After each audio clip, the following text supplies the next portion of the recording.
Coucou toi! Je te souhaite la bienvenue dans cette toute première vidéo et sûrement pas la dernière.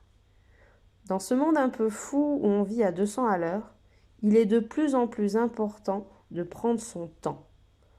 Et le meilleur moyen que j'ai trouvé, c'est de se reconnecter à son enfant intérieur afin de vivre l'instant présent. Quand je te dis ces mots, je me revois tout de suite avec des souvenirs autour du dessin. Notamment ceux que j'ai pu avoir pendant que je passais mes vacances d'été chez papy-mamie et que ma tante, qui vivait avec eux à cette époque, dessinait pour mes cousines, mon frère et moi-même. Je me vois installée en face d'elle, en étant ni trop près pour ne pas la gêner dans ses gestes, mais suffisamment pour voir chaque tracé qu'elle réalisait sous mes yeux. Ça pouvait être un animal, un personnage de dessin animé, un objet. Même si je n'ai pas de souvenir précis des dessins réalisés, je me souviens très bien de ce que je ressentais à ce moment-là. Un sentiment de plénitude, d'apaisement, quels que soient les tourments que j'avais à cette époque. Tout s'envolait quand je la regardais dessiner. Puis avec le temps, ce sont mes propres tracés qui me faisaient revivre ces sentiments de bien-être. Puis de fil en aiguille, je créais mes propres personnages, accompagnés de leurs histoires, tout en m'épanouissant. Donc dans cette première vidéo, je me présente, Aline. Je suis dessinatrice autodidacte. En clair, j'ai appris le dessin par moi-même. Je me souviens, au tout début, je réalisais des dessins pour mes camarades de classe et notamment un personnage d'une console vidéo que tu dois sûrement connaître, un certain hérisson bleu. Il est temps que je te partage ces émotions que j'ai pu vivre étant enfant, quand ma tante dessinait, et que j'ai aujourd'hui quand je dessine.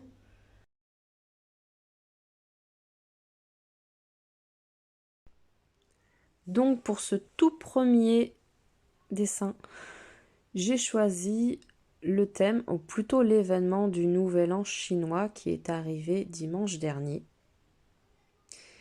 Et justement, ce Nouvel An chinois nous a fait passer dans l'année du lapin, et plus précisément du lapin d'eau. Un peu comme nos signes astrologiques à nous, comme Balance, Gémeaux, Cancer. On a notamment aussi un aspect élément qu'on ne parle pas forcément. Et c'est quelque chose que j'ai appris il y a quelques années déjà, que dans l'astrologie chinoise, c'est pareil. Les animaux qu'on va découvrir chaque année ont également aussi une influence avec un élément. Et là, cette année, on tombe sur le lapin d'eau. Donc là, si j'ai choisi l'événement du Nouvel An chinois pour cette grande première, c'est que principalement mon inspiration sur mes dessins, toutes mes créations, vient principalement du monde du manga, des animés. Bien sûr, il y a eu d'autres domaines d'influence sur mes créations, mais c'est quand même l'élément majeur. Donc je ne pouvais pas passer à côté de cet événement-là pour pouvoir faire cette vidéo. Et par rapport à mon dessin, on peut voir éventuellement l'influence de certains animés où on a justement des personnages qui sont en référence à des animaux et à divers éléments, tels que Pokémon, Digimon. Et il y en a d'autres bien sûr, mais bon, je vous parle principalement de ceux qu'on s'en souvient le plus et qui ont bercé notre enfance. Pour ma part, ça a été le cas et ça continue pour mon fils.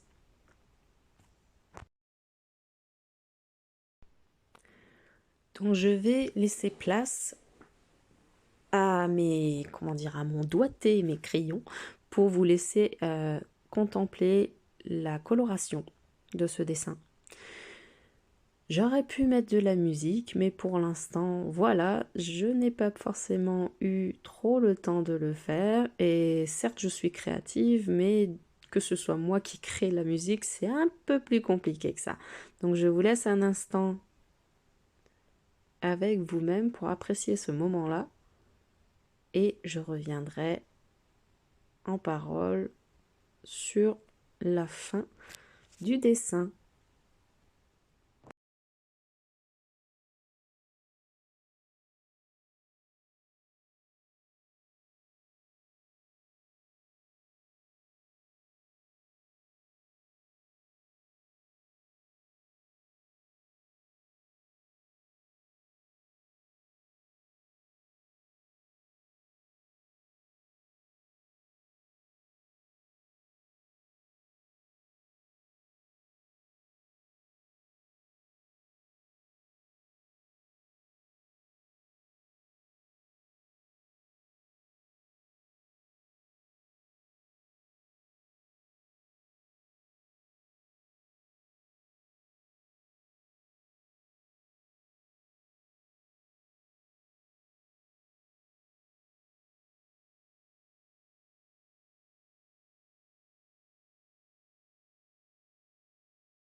Donc là, une petite astuce que j'ai réalisée depuis que j'ai beaucoup de crayons de couleur. En début de calepin, vous avez pu voir que j'ai fait des petits carreaux de couleur de chacun des crayons et j'ai noté sa référence à côté. J'ai fait ça tout simplement parce que la couleur que vous avez en bout des crayons n'est pas forcément le rendu que vous aurez sur papier. Et en plus, ça dépend aussi du type de papier que vous aurez. Donc, je trouve ça, comment dire, très utile, très pertinent de le réaliser. Ça prend du temps, certes, mais une fois que c'est fait, on perd beaucoup moins de temps plus tard. Donc là, j'avais besoin justement de cette petite astuce pour pouvoir ajouter un ombrage à mon personnage, histoire de lui donner un peu plus de relief, un peu plus de vie. Et c'est quelque chose que justement je n'avais pas pensé avant de réaliser la vidéo, donc forcément il a fallu que je prenne référence de cette astuce pour arriver à le trouver. Certes, j'ai eu un petit couac avec la mine du crayon. C'est pas forcément, j'avoue que c'est pas des crayons de couleur top budget, mais voilà, on fait avec ce qu'on a et qui sait, peut-être qu'avec le temps, j'aurai de la meilleure qualité.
Et voilà, notre petit lapin d'eau a pris forme, il est terminé.